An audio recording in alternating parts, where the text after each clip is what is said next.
जल्दी। तो इसी के अंदर बात करेंगे अपन वैलेंस इलेक्ट्रॉन पेयर थ्योरी के अंदर बेटा, कि जो रेगुलर जियोमेट्री होती है आपकी, जो रेगुलर जियोमेट्री है, ठीक है, वो क्या होता है बेटा, जब भी लोन पेयर आ जाते हैं उनके कारण क्या होता है, डिस्टर्ब, आपकी डिस्टोर्टेड हो जाती है, डिस्टर्ब हो जाती है वो। ये चीज समझाने के लिए यहाँ पे वैलेंस इलेक्ट्रॉन पेयर थ्योरी दी थी। अब लोन पेयर आएंगे तो यहाँ पे ऑब्वियसली रिपल्सन होगा, और रिपल्सन होगा तो उस रिपल्सन को मिनिमम करने के लिए हम मॉलिक्यूल्स को कैसे अरेंज करें, उनके लोन पेयर को कैसे अरेंज करें, उसके बारे में हम बात करेंगे। तो रेगुलर जियोमेट्री जैसे आपकी एसपी है, एसपी की होती लीनियर, ये रेगुलर जियोमेट्री की बात है। एसपी मतलब हाइब्रिडाइजेशन है आपकी। अगर sp2 की बात करें तो रेगुलर जियोमेट्री आपकी क्या है, ट्राइगोनल प्लेनर है। sp3 है तो टेट्राहेड्रल है। sp3d है तो ट्राइगोनल बाइपिरामिडल है। tbp, ट्राइगोनल बाइपिरामिडल, इसको बोलते हैं टेट्राहेड्रल, ठीक है। tbp क्या होता है, ट्राइगोनल बाइपिरामिडल।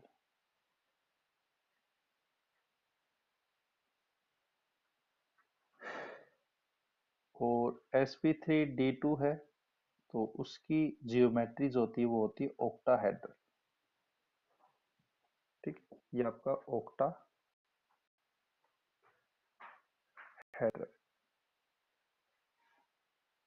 लीनियर कैसे बनाओगे स्ट्रक्चर, ये लीनियर का स्ट्रक्चर हो गया, मतलब लीनियर जो है उसकी जियोमेट्री है।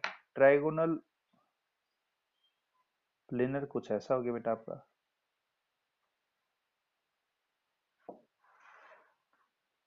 बात करें टेट्राहेड्रल की तो टेट्राहेड्रल में कुछ है आपका ये। और बात करें टीबीपी में तो टीबीपी में मैंने बताया था कल कि 2 बॉन्ड तो इसमें बड़े होते हैं और 3 बॉन्ड छोटे होते हैं। जो 2 बॉन्ड है उसको बोलते हैं एक्सियल बॉन्ड, और जो 3 बॉन्ड है ये छोटे हैं, ये वाले, इनको क्या बोलते हैं, इक्वाटोरियल बॉन्ड, इक्वाटोरियल बॉन्ड।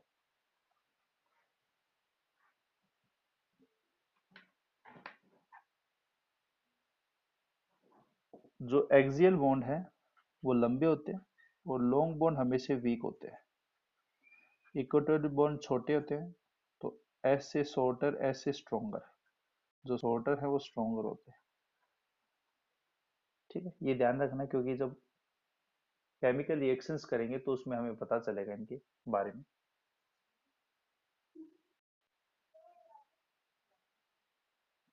और लास्ट कौन सा आपका, ऑक्टाहेड्रल। ऑक्टाहेड्रल का स्ट्रक्चर आपको ये ध्यान में रखना है, ठीक है। किताबों में कैसे क्या है वो भी बता देता हूँ। किताबों में ये स्ट्रक्चर जो है थोड़े से कॉम्प्लेक्स बना देते हैं, आपको सिंपल स्ट्रक्चर याद रखना, इनको ऐसे बना देता है, ठीक है। ये स्ट्रक्चर ऐसे हो जाती है बुक के अंदर, ठीक है। आपको एग्जाम में, चाहे कॉम्पिटिटिव एग्जाम हो कोई भी हो, आपको ये प्रीफर करना है। जो भी आपको लोन पेयर है, बॉन्ड पेयर है, स्ट्रक्चर है, जो भी चीज निकालनी है आप इससे निकाल सकते हो, कोई दिक्कत की बात नहीं है। जो ऑक्टाहेड्रल होते हैं उसके अंदर ऑल बॉन्ड्स जो होते हैं वो सेम होते हैं, सेम लेंथ के होते हैं, क्योंकि सभी के अंदर एंगल जो होता है वो 90 डिग्री होता है, ठीक है। अब लोन पेयर अगर आएंगे तो रेगुलर जियोमेट्री डिस्टर्ब होगी, तो कैसे क्या होगी देखिए। जैसे सपोज कीजिए यहाँ पे ये जो, सबसे पहले लेते हैं अपन हाइब्रिडाइजेशन sp, ठीक है। sp आपकी हाइब्रिडाइजेशन है, और sp हाइब्रिडाइजेशन है तो यहाँ पे sp की क्या है, लीनियर, ठीक है। और और यहाँ पे sp2 की क्या है, ट्राइगोनल प्लेनर, sp3 की टेट्राहेड्रल है, और sp3d की क्या है आपका यहाँ पे ट्राइगोनल बाइपिरामिडल है, और sp3d2 की ऑक्टाहेड्रल है। ये सारी चीज है आपके यहाँ पे। तो जो मॉलिक्यूल है उसका स्ट्रक्चर हम कैसे ड्रॉ करेंगे उसके बारे में हम अब बात करने वाले हैं कि मॉलिक्यूल का जो स्ट्रक्चर होगा, structure in the presence lone pair, जब लोन पेयर आ जाते हैं तो कैसा उसका स्ट्रक्चर फॉर्मेशन होगा। प्लस में हम यहाँ पे उसका अरेंजमेंट जो है वो कुछ ऐसा करेंगे कि जिससे रिपल्सन क्या हो, मिनिमम हो। तो अब बात करें यहाँ पे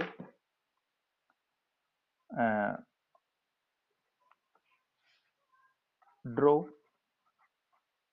structure of any inorganic molecule. Inorganic molecule,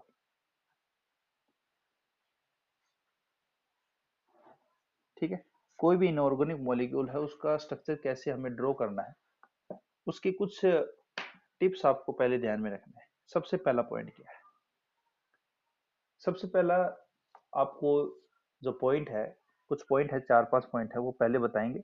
उसके बाद हम स्ट्रक्चर को ड्रा करना सीखेंगे कि सपोज कीजिए वाटर है आपके पास और वाटर का जो स्ट्रक्चर हो कुछ ऐसा बनता है, ऐसा ही क्यों बनता है, सबसे पहली बात ये है। ठीक है, तो इस तरह से ये ऐसा ही क्यों बना, वाटर जो बैंड शेप में होता है वी आपका, ठीक है, बैंड शेप में होता है, तो ये ऐसा ही क्यों बना इसके बारे में आप बात करने वाले बेटा। तो पहला जो रूल है इसका, रूल फर्स्ट जो है वो क्या है, कोई भी मॉलिक्यूल है उसमें सबसे पहले हमें सेंटर एटम निकालना होता है। सेंटर एटम कौन सा, जिससे जो सराउंडिंग एटम जुड़े होते हैं उनको बोलते हैं सेंटर एटम। ठीक है, तो रूल फर्स्ट जो है वो आपका क्या है, सेलेक्ट सेलेक्ट सेंटर एटम।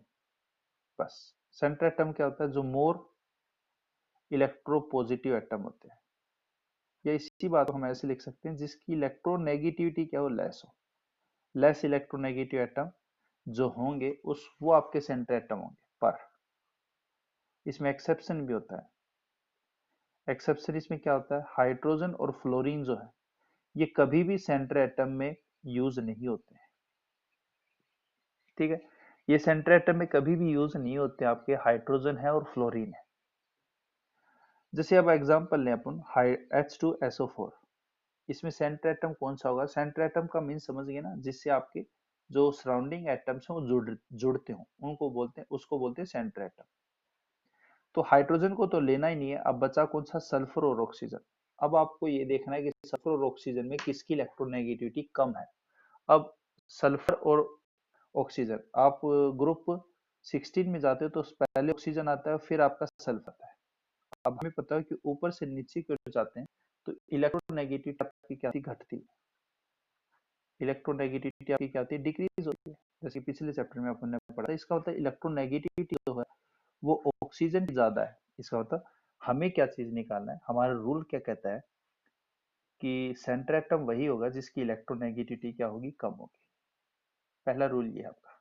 तो इसका मतलब H2SO4 जो है ना, उसके अंदर सेंटर एटम कौन सा होगा आपका, सल्फर होगा, क्योंकि हाइड्रोजन और फ्लोरीन तो एक्सेप्शन है, ये आपके सेंटर एटम में यूज नहीं लिए जाते हैं।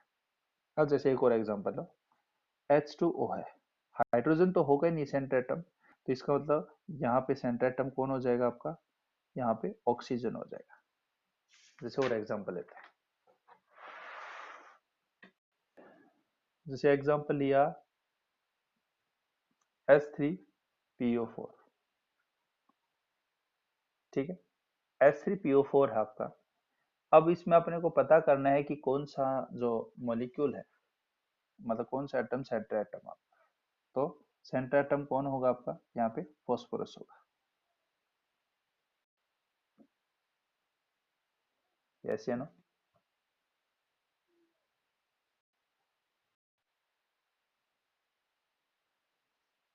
तो H3PO4 में क्या होगा बेटा, हाइड्रोजन तो होगा नहीं, हाइड्रोजन और फ्लोरीन तो एक्सेप्शन आपके, बचा कौन सा, फॉस्फोरस और ऑक्सीजन। अब आप ये देख लो किसकी इलेक्ट्रोनेगेटिविटी कम है, फॉस्फोरस और ऑक्सीजन, देखिए नाइट्रोजन है और फॉस्फोरस है, यहाँ पे ऑक्सीजन और सल्फर है, तो ऑक्सीजन की इलेक्ट्रोनेगेटिविटी क्या है, ज्यादा है, हाँ है ना, पीरियड में ज्यादा होती है, तो इसका मतलब फॉस्फोरस जो है उसकी इलेक्ट्रोनेगेटिविटी कम है, तो सेंटर एटम कौन होगा यहाँ पे, फॉस्फोरस होगा। ठीक है, और जो नोबल गैस एलिमेंट होते हैं बेटा, उनकी इलेक्ट्रोनेगेटिविटी क्या होती है, जीरो होती है। ठीक है, क्यों, क्योंकि वो मोर स्टेबल होते हैं बेटा।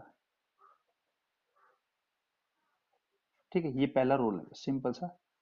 सेकंड रूल क्या है, जितने आपके पास वैलेंस इलेक्ट्रॉन है, जैसे ग्रुप फर्स्ट है, ग्रुप सेकंड है, ग्रुप 13 है, 14 है, 15 है, 16 है, 17 है और 18 है। ठीक है, ये आपके ग्रुप हो गए। वैलेंस इलेक्ट्रॉन कितने होते हैं, ग्रुप फर्स्ट में कितने, एक है, इसमें दो हैं, इसमें तीन है, इसमें चार हैं, इसमें पांच है, इसमें छह है, इसमें सात है, इसमें जीरो होते हैं। एक्सेप्शन इसमें किस क्या होता है, आठ किसके केस में होते हैं, जीनोन के केस में बस, क्योंकि जीनोन भी आपने कंपाउंड शो करता है। पहले हम मान के चलते थे कि नोबल गैस एलिमेंट जो होते हैं वो आपके कोई भी कंपाउंड नहीं बनाते, पर रिसेंटली जो पता चला है कि जिनोन जो होते हैं वो आपके कंपाउंड बनाते हैं, जैसे XCO4 है, XCO2F2 है, XCF4 है, तो इस तरह के कंपाउंड शो करते हैं। ठीक है, तो इससे आपको क्या पता चलेगा, अगर आप कह दे जैसे H3PO4 है, ठीक है, सेंटर एटम आपने निकाल लिया, फॉस्फोरस है, अब फॉस्फोरस में कौन सा ग्रुप है, 15 ग्रुप का है, अभी बात की जैसे, तो आपका 15 ग्रुप में आपका क्या हो गया, नाइट्रोजन फॉस्फोरस होता है, तो फॉस्फोरस 15 ग्रुप का है, 15 ग्रुप में वैलेंस इलेक्ट्रॉन कितने, 5, इसका फॉस्फोरस में वैलेंस इलेक्ट्रॉन कितने, 5। ठीक है, 5 को कैसे अरेंज करना है, ये दो, दो दो चार और एक पांच, मतलब जितने पेयर हो सकते हैं उतने पेयर बनाओ। सपोज कीजिए कोई भी एलिमेंट है, सपोज कीजिए एक्स कोई एलिमेंट है, उसके वैलेंस इलेक्ट्रॉन है 7। ठीक है, तो 7 को कैसे अरेंज करोगे, दो, दो दो चार, दो तीन छह और एक 7, जितने पॉसिबल हो सके उसको पेयर बनाओ, और जितने आपके अनपेयर्ड बचे कोई दिक्कत की बात, ये रूल नंबर सेकंड है बस। ठीक है, तो find how many valence electron of centre atom, कितने वैलेंस इलेक्ट्रॉन है सेंटर एटम के, ये रूल नंबर सेकंड है। इसी में प्रोसीड करते हैं रूल नंबर सेकंड के अंदर ही। ये तो कब बात हो रही है, जब आपको मॉलिक्यूल न्यूट्रल है, चार्ज स्पीसीज भी हो सकता है, सेंटर एटम चार्ज स्पीसीज का भी हो सकता है, वो हो सकता है शायद कैटाइन हो, वो हो सकता है वो एनाइन बना हो। जैसे मैं एग्जांपल देता हूँ, जैसे हाइड्रोनियम है, हाइड्रोजन तो होगा नहीं सेंटर एटम, सेंटर एटम कौन होगा, ऑक्सीजन।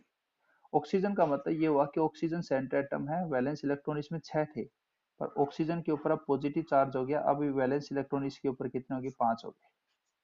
जितना पॉजिटिव चार्ज है उतनी इलेक्ट्रॉन लॉस कर दो, जितना पॉजिटिव चार्ज है बेटा उतने ही इलेक्ट्रॉन को क्या करना, लॉस कर दो।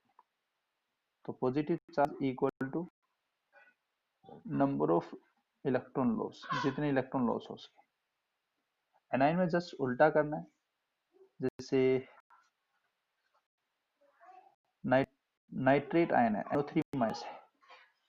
ठीक है, सेंटर एटम कौन होगा, नाइट्रोजन होगा, क्योंकि सेंटर एटम कौन सा लेना है, जिसकी इलेक्ट्रोनेगेटिविटी कम होती है, लेस इलेक्ट्रोनेगेटिव एटम लेना है, ये ध्यान रखना है। सेंटर एटम नाइट्रोजन हो गया, नाइट्रोजन में वैलेंस इलेक्ट्रॉन कितने होते हैं, 5 होते हैं, पर चार्ज स्पीसीज चार्ज कितना है, माइनस है, माइनस एक है, तो जितना भी चार्ज होता है ना मॉलिक्यूल के ऊपर, वो सेंटर एटम के ऊपर घेर दो, कोई दिक्कत की बात नहीं है, पॉजिटिव है नेगेटिव है कोई दिक्कत नहीं है।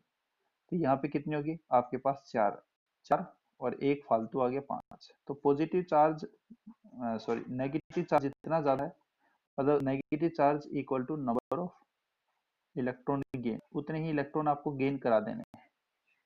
जिसमें एक एग्जांपल देता हूँ आपको,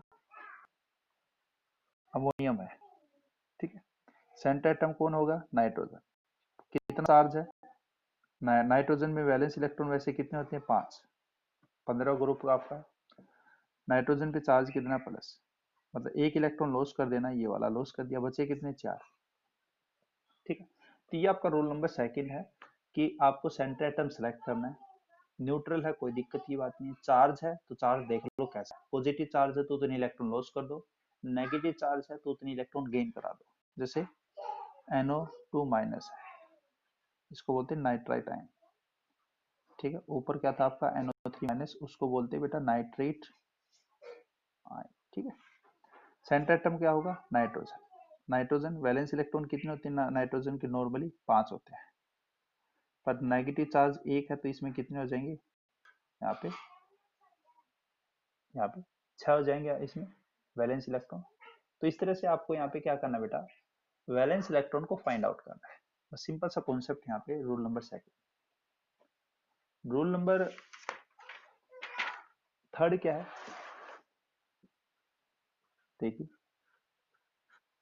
रूल नंबर थर्ड आपको यहाँ पे ध्यान में रखना है कि जैसे हाइड्रोजन है और हेलोजन है, ये आपके मोनोवेलेंट होते हैं। मोनोवेलेंट मतलब जो सिंगल बॉन्ड बनाते हो, सिंगल बॉन्ड फॉर्म करते हो। ठीक है, जबकि ऑक्सीजन होता है डाइवेलेंट, दो ही बॉन्ड बनाता है केवल। डाइवेलेंट मतलब it can form 2 bond. Nitrogen होता है ट्राइवेलेंट, 3 बॉन्ड बनाता है बेटा, ट्राइवेलेंट। ठीक है, तो जितने ज्यादा मतलब जितने आपके पास एलिमेंट्स हैं उसके हिसाब से आपने को क्या कर देना है, जो सेंट्रल एटम है उसके इलेक्ट्रॉन को अनपेयर्ड कर लेना है।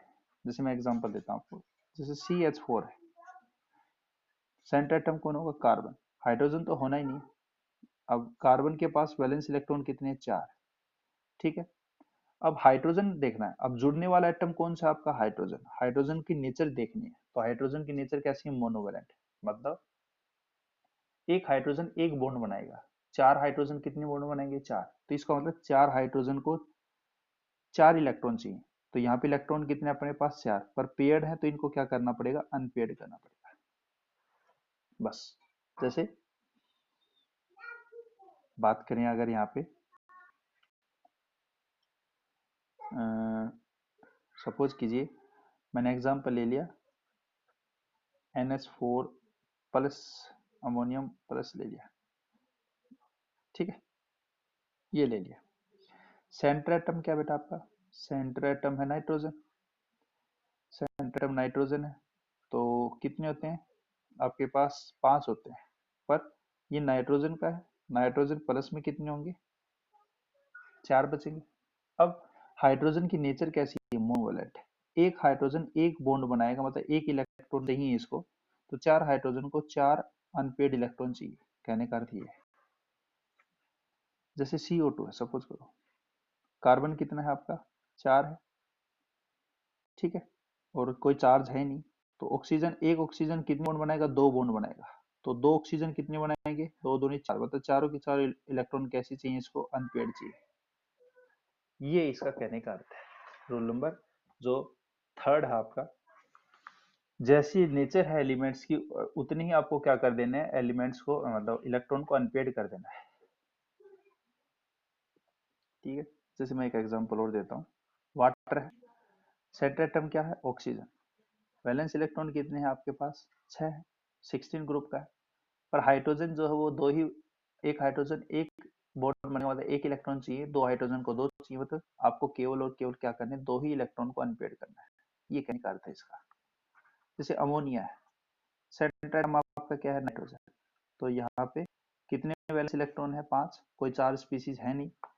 हाइड्रोजन जो है वो सिंगल बॉन्ड बनाता है, तो इसका मतलब एक बॉन्ड बनाएगा एक हाइड्रोजन, तो 3 के लिए कितने अनपेड इलेक्ट्रॉन चाहिए, 3, तो यहाँ पे मतलब 3 को क्या कर दूंगा मैं, अनपेड कर दूंगा। ये इसका कहने का अर्थ है बेटा, रूल नंबर थर्ड का। ठीक है, अब रूल नंबर फोर्थ में जो है वो क्या है, देखिए जो हाइब्रिडाइजेशन होता है, मैंने आपको बताया था कि हाइब्रिडाइजेशन में केवल और केवल आपको सिग्मा बॉन्ड काउंट करने, सिग्मा बॉन्ड काउंट करने और लोन पेयर काउंट करने, लोन पेयर, ये दोनों ही काउंटेबल होते हैं। स्टार करके एक बात याद रखना कि pi bond can not count इन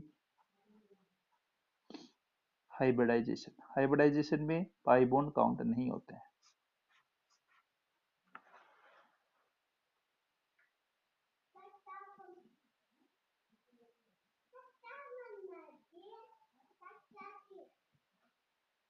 ठीक है भाई। रूल नंबर 5 क्या है बेटा आपका? हाइड्रोजन और फ्लोरीन, ये मैंने आपको बताया कि सेंटर एटम में काम में नहीं आते, पर they are used to complete in octet. Octet को कंप्लीट करने के लिए काम में जरूर आ सकते हैं। ठीक है।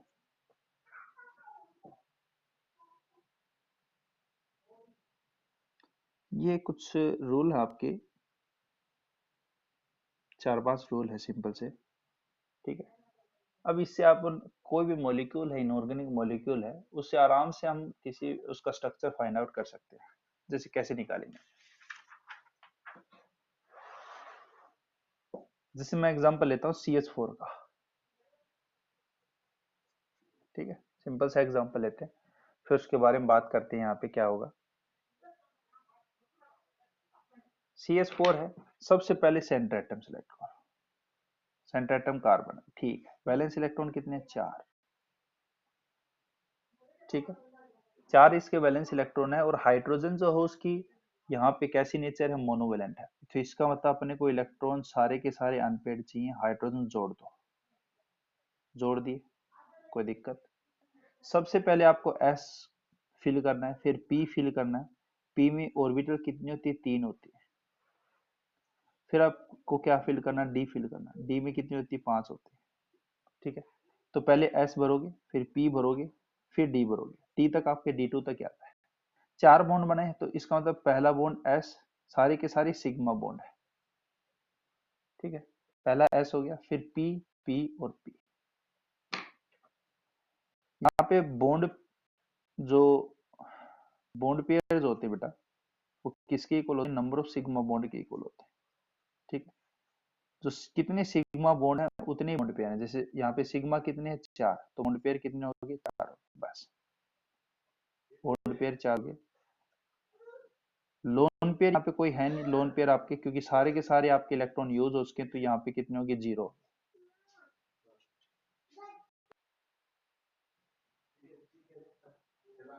अब हाइब्रिडाइजेशन आप देखिए क्या बनी आपकी? sp3। sp3 जो होता है उसकी रेगुलर जियोमेट्री कैसी होती है? टेट्राहेड्रल। ठीक है, तो टेट्राहेड्रल बना दो सबसे पहले। टेट्राहेड्रल ये बनाया था मैंने, याद कीजिए।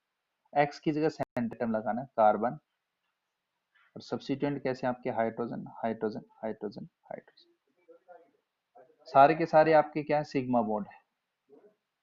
सारे के सारे सिग्मा बॉन्ड मतलब बॉन्ड पेयर है।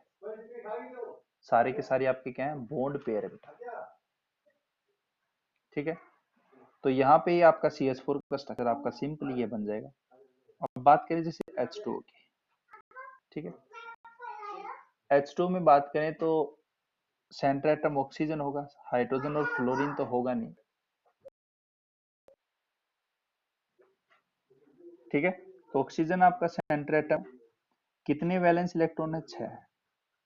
ठीक है भाई, हाइड्रोजन मोनोवेलेंट होता है, एक हाइड्रोजन एक बॉन्ड बनाएगा, 2 हाइड्रोजन 2 बॉन्ड बनाएगा, तो इसका मतलब आपको 2 अनपेयर्ड करने हैं। हाइड्रोजन जोड़, और जो बनाए हैं वो आपके क्या हो गए? सिग्मा बॉन्ड हो गए। ठीक है, ये आपके पेयर्ड है, तो ये आपका सिग्मा, मतलब यहाँ पे ये पेयर्ड है, ये S हो गया, ये P हो गया, फिर ये P और ये P। ठीक, मतलब ये जो इलेक्ट्रॉन है अपने पास, ये किसके हैं? सेंटर एटम के हैं, यह याद रखना। तो इसका मतलब हाइब्रिडाइजेशन जो निकाल रहे हो किसकी निकाल रहे हैं? सेंटर एटम के निकाल रहे हैं। ये भी आपको विशेष ध्यान रखना। हम जो हाइब्रिडाइजेशन निकालते हैं, जैसे CH4 में हाइब्रिडाइजेशन जो निकाली वो किसकी निकाली? इस कार्बन की निकाली, जो कि कितनी है? sp3 है। ठीक है, तो यहाँ पे आपके दोनों क्या है? sp3। सिग्मा बॉन्ड मैंने बताया था कितने के इक्वल होता है? बॉन्ड पेयर के। तो इसका मतलब बॉन्ड पेयर इसमें 2 है। लोन पेयर कितने हैं? ये लोन पेयर जो काउंट नहीं हुए आपके, तो बॉन्ड पेयर 2, लोन पेयर 2। ऐसे का स्ट्रक्चर कैसे बनाएंगे? देखिए इसमें आपका क्या है, sp3 है, बॉन्ड पेयर कितने हैं? 2, लोन पेयर कितने हैं? 2। याद करने की कोई आवश्यकता नहीं, सबसे पहले आप क्या बनाओगे, रेगुलर जियोमेट्री बनाओगे। रेगुलर जियोमेट्री में अब लोन पेयर लगाने, तो लोन पेयर आपको कहाँ पे लगाएं जिससे रिपल्सन कम हो सके? तो ऑब्वियसली बात है, रिपल्सन अपना अपोजिट डायरेक्शन में लगा देंगे। अपोजिट डायरेक्शन में लगाने से, ये अपोजिट डायरेक्शन में हमने क्या कर दिया, लगा, ठीक है। अपोजिट डायरेक्शन में लगाने से रिपल्सन क्या हो गया, कम हो गया। रिपल्सन क्या होगा, कम होगा, क्योंकि ये भी इलेक्ट्रॉन डेंसिटी है और ये भी इलेक्ट्रॉन डेंसिटी है।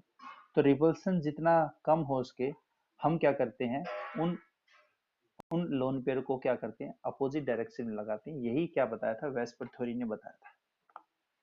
तो यहाँ पे आपके पास क्या है, ऑक्सीजन है, यहाँ पे हाइड्रोजन हो गया, यहाँ पे हाइड्रोजन हो गया। लोन पेयर जो है वो क्या करो, उनको दोनों को अपोजिट डायरेक्शन में लगा दो। जियोमेट्री कैसी है इसकी, टेट्राहेड्रल। पर स्ट्रक्चर अब क्या है, जब भी स्ट्रक्चर पता करना है, क्योंकि जियोमेट्री जो है उसमें दोनों चीज आती है, लोन पेयर भी आता है प्लस में बॉन्ड पेयर भी आता है, याद रखना। पर स्ट्रक्चर जब भी फाइंड करना है इसका, तो स्ट्रक्चर में केवल और केवल क्या आएंगे आपके, यहाँ पे बॉन्ड पेयर आते हैं, लोन पेयर नहीं आते। अब इसका स्ट्रक्चर आपको फाइंड आउट करना है, तो ये लोन पेयर को क्या कर दो, ढक लो। ढकने के बाद ये कैसा बना है, ये आपका कुछ ऐसा शेप का बना है। इसको बोलते हैं वी शेप या बैंड शेप। वी शेप बोलते हैं या बैंड शेप बोलते हैं। बस ये इसका स्ट्रक्चर आ जाए। जब भी स्ट्रक्चर को फाइंड करना है, तो हम क्या कर लेंगे, लोन पेयर को क्या कर लेंगे, ढक लेंगे, हाइड कर लेंगे बेटा, ठीक है। तो यहाँ पे नोट करके एक बात लिख देना कि to find structure of any molecule, any inorganic molecule, we hide lone pair of centre atom. Centre atom है उसके लोन पेयर को कर लेंगे, ढक लेंगे, हाइड कर लेंगे, ठीक है। और एग्जांपल दे, कोई बात नहीं। जैसे यहाँ पे आपके पास है NH3 है, ठीक है। तो जियो यहाँ पे आपको स्ट्रक्चर में केवल और केवल क्या काउंट करना है, केवल और केवल बॉन्ड पेयर ही देखने, क्योंकि लोन पेयर तो ढक देंगे। तो यहाँ पे आप जियोमेट्री में क्या क्या काउंट करते हो, bond pair plus lone pair को काउंट करते हो। पर जब भी स्ट्रक्चर देखते हो किसी मॉलिक्यूल का, तो उसमें क्या करते हो, बॉन्ड पेयर को ही देखते हो। तो what is the difference between geometry and bond pair, ये क्वेश्चन पूछा जाता है। बॉन्ड पेयर और मतलब यहाँ पे जियोमेट्री और स्ट्रक्चर में क्या यहाँ पे डिफरेंस होता है, तो जियोमेट्री में बॉन्ड पेयर और लोन पेयर दोनों ही काउंट होती हैं, जबकि स्ट्रक्चर में केवल और केवल बॉन्ड पेयर ही काउंट होते हैं। एक एग्जांपल लीजिए NH3 का, सेंटर एटम नाइट्रोजन है, बिल्कुल ठीक है। 5 इसमें क्या है यहाँ पे बेटा, 5 इसमें वैलेंस इलेक्ट्रॉन है, 3 हाइड्रोजन है, 3 हाइड्रोजन है, तो इसमें क्या करेंगे, यहाँ पे 3 अनपेड हो जाएंगे, हाइड्रोजन लगा देंगे। पहला जो बॉन्ड बनता है वो सिग्मा ही बनता है। कोई भी एलिमेंट है, 2 एलिमेंट है, उसमें पहला जो बॉन्ड बनेगा वो सिग्मा बनेगा। कभी भी पहला बॉन्ड जो है वो पाई बॉन्ड नहीं बनता है, याद रखना है। पहला हमेशा ही सिग्मा बनेगा, ठीक है। तो ये आपके सेंटर एटम है, और ये आपका यहाँ पे सेंटर एटम मान लीजिए सपोज X है, और ये जो जुड़े हैं ये आपके Y है। तो ये पहले जो बॉन्ड बनेंगे वो आपके हमेशा ही सिग्मा बनेंगे। ये आपका जो है वो क्या है, लोन पेयर है। तो बॉन्ड पेयर कितने हैं, जितना सिग्मा बॉन्ड है, 1 2 3। लोन पेयर कितने हैं, 1। ये लोन पेयर हो गया, ठीक है। ये आपका क्या है, लोन पेयर 1 है।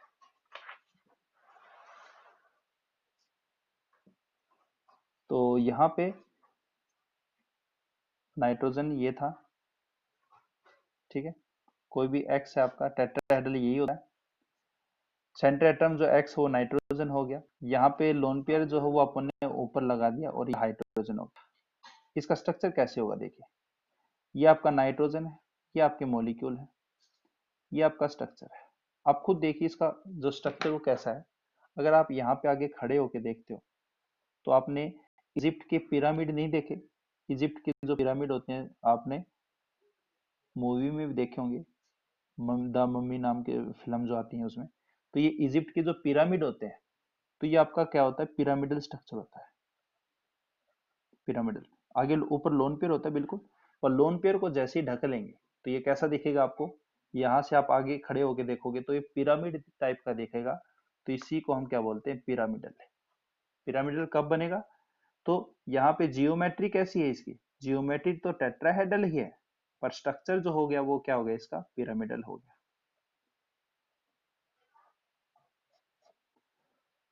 ठीक है, इस तरह से हमें क्या करना, फाइंड करना है किसी भी मॉलिक्यूल्स को। मैं कुछ क्वेश्चन दे देता हूँ आपको होमवर्क के लिए।